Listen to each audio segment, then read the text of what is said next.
Tamago yoku tabemas. Tabemas មានន័យថាញ៉ាំហើយ tamago មានន័យថាសុទ្ធ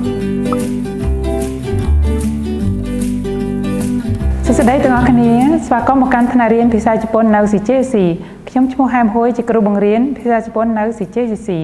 នៅថ្ងៃនេះខ្ញុំមានពាក្យពីរដើម្បីចង់មកលើកណែនាំដល់អ្នកទាំងអស់គ្នាបានស្គាល់ដែលពាក្យទី1នោះគឺជាពាក្យថា yoku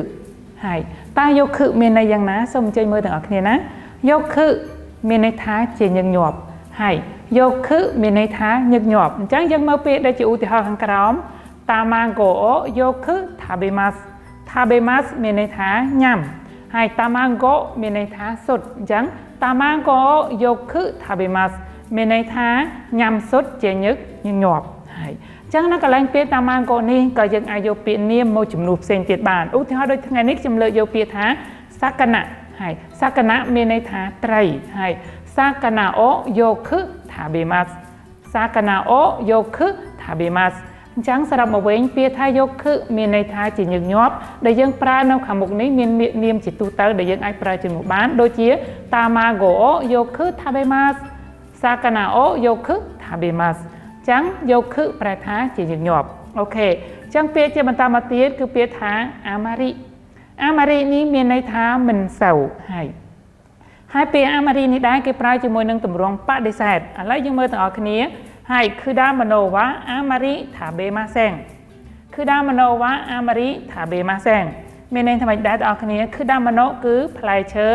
ហើយ tabemasen គឺមានន័យថាមិនញ៉ាំអញ្ចឹងគឺដាមណូវ៉ា amari tabemasen មានន័យថា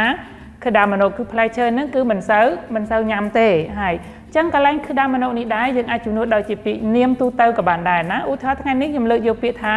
yasai មានន័យថាបន្លែហើយ yasai wa amari tabemasen yasai wa amari tabemasen មានន័យថាខ្ញុំមិនសូវញ៉ាំបន្លែទេហើយអញ្ចឹងសរុបមកវិញថ្ងៃនេះខ្ញុំលើកយកពាក្យពីរដែលពាក្យទី1មានន័យថា yoku និងពាក្យទី2មានន័យថា amari ដែល yoku មានន័យថាជាញឹកញាប់និង amari មានន័យថាមិនសូវដែលទាំងអស់គ្នាសូមចំណាំថាពាក្យ amari មួយនេះគឺប្រើជាមួយនឹងទម្រង់បដិសេធហើយចំណែកពាក្យថា yoku យើងប្រើជាមួយនឹងទម្រង់ស្របហើយអញ្ចឹងថ្ងៃនេះគឺខ្ញុំលើកយកពាក្យពីរតែប៉ុណ្ណោះទេបើសិនអ្នកនរមានចម្ងល់អីអាចសួរនៅសំណួរខាងក្រោមបានសូមអរគុណ